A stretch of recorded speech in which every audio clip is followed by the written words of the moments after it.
Hey everyone, we're gonna be watching the Battlefield Art REDSEC.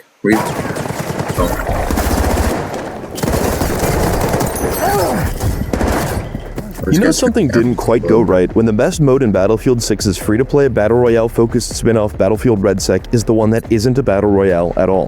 While REDSEC takes notes from other grounded-ish military Battle Royales, it doesn't innovate much on what's already worked. The destructible environments and powerful vehicles of Battlefield 6's otherwise exciting multiplayer seem like a perfect fit for this genre.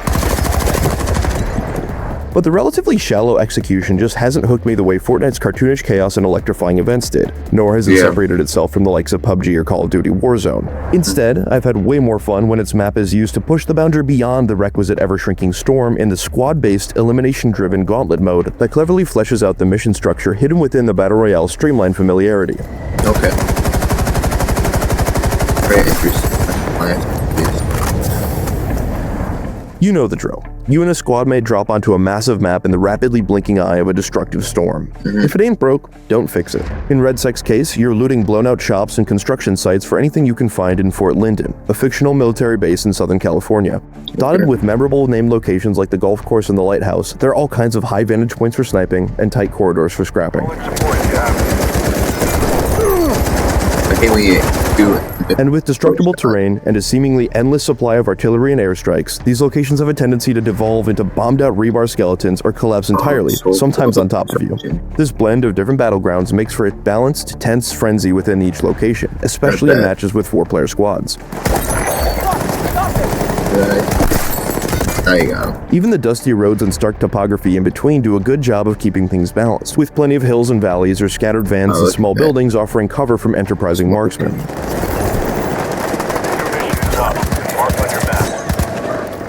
When cover fails, you'll get a second chance if you fall early enough in battle and your squad mate doesn't revive you in time. That comes complete with a second drop-in, and you'll need to re-up on gear and consumables from there. I like that you can even make redeploying at the right moment work in your favor because you can aim for special pickups from your parachute that weren't there when the match started.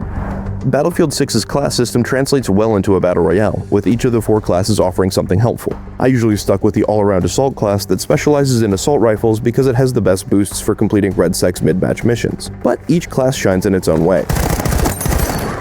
The Engineer class seems the most useful at first glance because it can repair vehicles just like in the main mode, as well as use its blowtorch to open special weapon lockers that are otherwise locked.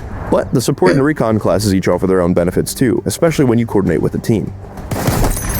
Classes aside, REDSEC's Battle Royale actually dilutes the chaos and excitement of Battlefield 6's premium modes by spreading its madness out over a massive map.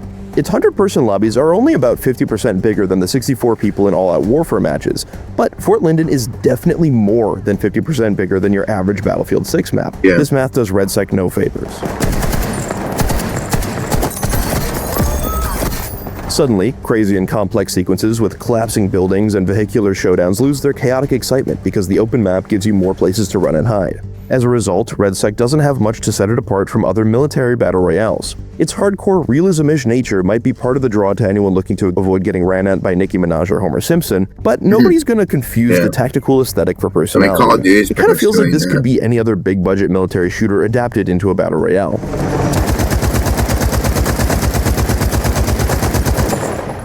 Thankfully, REDSEC's compelling mission structure takes a rewarding cleaver to the otherwise ho-hum military doldrums. They're kind of like the missions and bounties you'd find in Fortnite, but with better rewards and more diverse challenges. Automatically populating in your map menu after the first few seconds of each match, you're usually presented with 3 missions, but those options might diminish as the round goes on.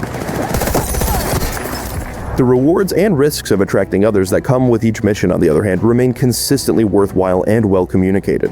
They range from helpful stuff like weapon upgrade packs, one-time use abilities like destructive airstrikes and UAV surveillance drones that reveal enemy locations, Battle Pass XP, and strong guns. I love how explicit REDSEC makes all of the mission rewards. Sure, it doesn't specify which weapon or even type of weapon will drop from a mission, but guns outside my preference still made a huge difference. Even with otherwise uncooperative squad mates, those irresistible rewards spurred me into planting the bombs and capturing the waypoints required to earn them.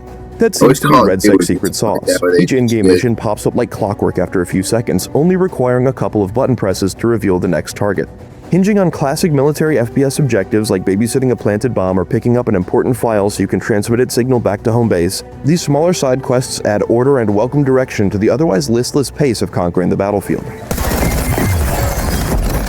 Some, like planting a bomb, will reveal your location with a big red marker on nearby enemy screens and match that with an equally loud siren alerting opponents to your location. But if your loadout isn't battle ready and you're worried about running into other players, there are other ways to get better gear.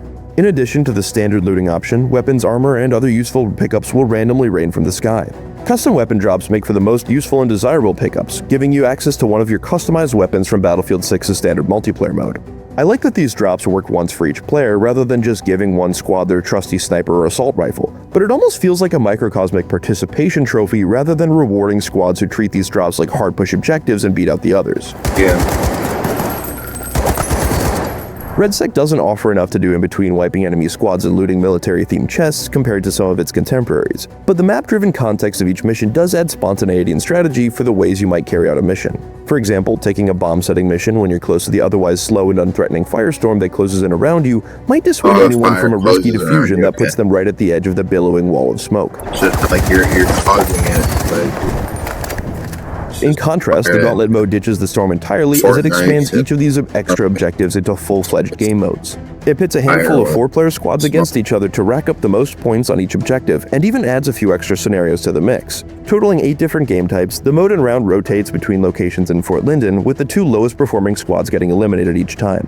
I think my favorite is the area control mode, where each squad is competing for a small hexagonal chunk of the map that has its own corresponding satellite dish to take over. There are usually 15 to compete for, making each round of circuit a chaotic, scrappy battle for domination that rewards different kinds of play depending on which part of the map you're fighting for. Gauntlet also cleverly recognizes that some people just want to play each mode like deathmatch, and weighs points accordingly, with kills and revives contributing to the scoreboard. And to make things more competitive, all points double in the last minute of each round, preventing any team from completely running away with the win. Gauntlet ends up working almost more like a brilliant mishmash between Fall Guys and a squad-based free-for-all version of traditional Battlefield than it does the otherwise uninspired Battle Royale that houses it. Nice. After catching a few wins across all 3 of its main queues, Battlefield REDSEC's slow-rolling storm just hasn't done much to keep me wanting more aside from introducing a few interesting missions here and there. It's enjoyable, sure, but its adaptation doesn't mesh well with the pace and epic scale that makes Battlefield 6's regular multiplayer so much fun. But where REDSEC's Battle Royale only dilutes that formula, the Gauntlet mode that lives alongside it instead boils down and concentrates the best stuff from both Battlefield and Battle Royales at large into one of the coolest game modes I've seen from a military shooter in a long time. I hope EA and DICE plan on fleshing it out as part of their Battlefield 6 roadmap, because while I may not be interested in playing more of the Battle Royale mode, I am certainly interested in more Gauntlet.